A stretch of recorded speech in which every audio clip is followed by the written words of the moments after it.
Connor. Yeah. Over here. Where? Right here. Yeah. How are you, sir? How are you? Good. Congratulations. Thank you.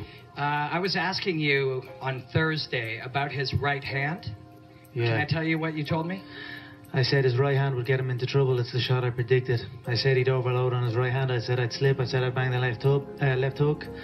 And that's what happened. Word for word, you said, I felt when we stared down, I felt his right hand was twitching, which was a subtle tell for me.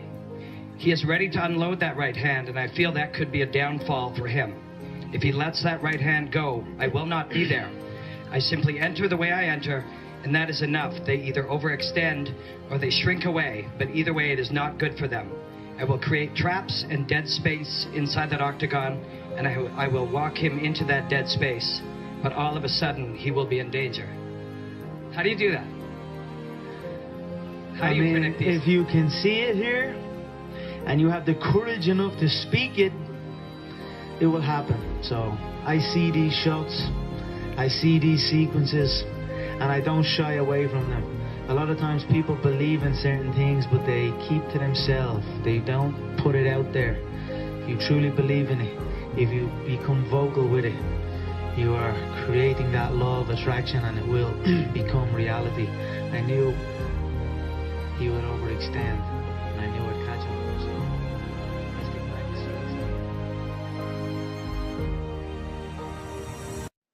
I mean, that's just the way it is. It's 24/7 in my head. I always think about it. I'm always doing. I don't do anything else. And knowing that I have that kind of mentality about it, that's what gives me confidence going in there. You know, I've already visualised what's ahead of me here. I've already visualised my hands getting wrapped and what maybe walking out to the weigh-ins, walking out to the cage. I can see everything. I can see. Of course, I visualise the belt, man. That belt is on me up 24/7. You know what I mean? I'm not going in there to shake no one's hand. I'm not going in there to be the token Irish guy. You know what I mean? Wear a paddy hat and a pot of gold. You know what I mean? Carry out a pot of gold and have a ginger beard or something. I mean, you know what I mean? I'm just going out there. I'm going out there to go at people. I'm not afraid of them. Trust me. No. What do you think? I'm afraid of him, like? Man, I would fight that guy in a heartbeat. I would fight any of them in a heartbeat. I would go forward and I would go at them. You know what I mean?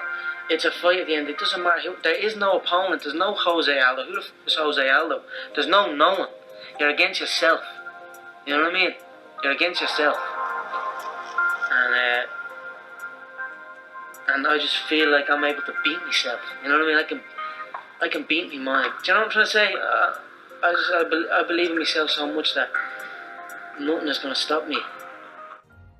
You know, it wasn't predestined as far as like executive producing a film and having it in cinemas, but certainly what was important to me was leaving a mark. I felt like if you're going to do something in life, you must leave a mark. Let future generations or future family members of yours look back and be able to see where they come from and who they are related to. I took my lineage very, very seriously, and okay. I studied about the McGregor clan way back, and that gave me motivation to understand that I'm doing the right thing. I'm doing what I should be doing. I'm fighting in the modern era compared to where my family were fighting on the Scottish Highlands way back, defending against the English invaders. So that was something that was important to me always, to leave a mark and obviously have film documented. I knew what I was doing was something different. I was doing something different. I knew that, and I knew I wanted it to be documented and see where it goes from there. Did I see this?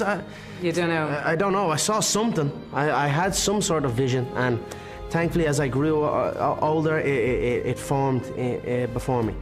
For me right now, important is legacy, leaving my legacy behind, leaving a footprint, letting the world know and the future world know this is what I done when I was on planet Earth. And then, of course, with my son, Conor McGregor Jr., the legacy continues. Absolutely. And it keeps going. But what's really nice, though, I suppose, is that we see a vulnerable side to you as well, that you were emotional when you won the featherweight title. Did you want everybody to see that, or did that just happen organically? Well, that fight was the most emotional I've ever been, because it was even though I unified the belt, That was the interim belt, they call it in the game, and then a couple of months later I unified it against the actual champion, Jose Aldo. But even when I unified it against Jose Aldo, I wasn't as emotional as I was from the original one. The original one was the first time I strapped UFC gold. You have no idea how many times I've been told, I'll never do that, or never, let alone win the belt, even win a fight, even get signed. I've been told I've been told I can't and I won't so many times that when it finally happened, and after the camp that I went through to get there, I was emotional. As far as like, I didn't care about cameras or who was around me at that time. It was just, I'm glad that they were there to capture it. It was a great moment to capture, but I was just letting the emotions take over. Conor. Yeah. Over here. Where? Right here. Yeah. Mm-hmm. I was asking you on Thursday about his right hand. You said, I felt when we stared down, I felt his right hand was twitching, which was a subtle tell for me. He is ready to unload that right hand, and I feel that could be a downfall for him. If he lets that right hand go, I will not be there. I simply enter the way I enter, and that is enough. They either overextend or they shrink away, but either way it is not good for them.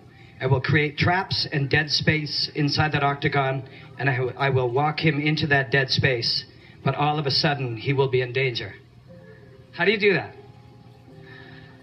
How do you predict these? If you can see it here, and you have the courage enough to speak it, it will happen. So I see these shots, I see these sequences, and I don't shy away from them.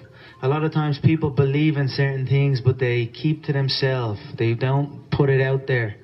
If you truly believe in it, if you become vocal with it, you are creating that law of attraction, and it will become reality.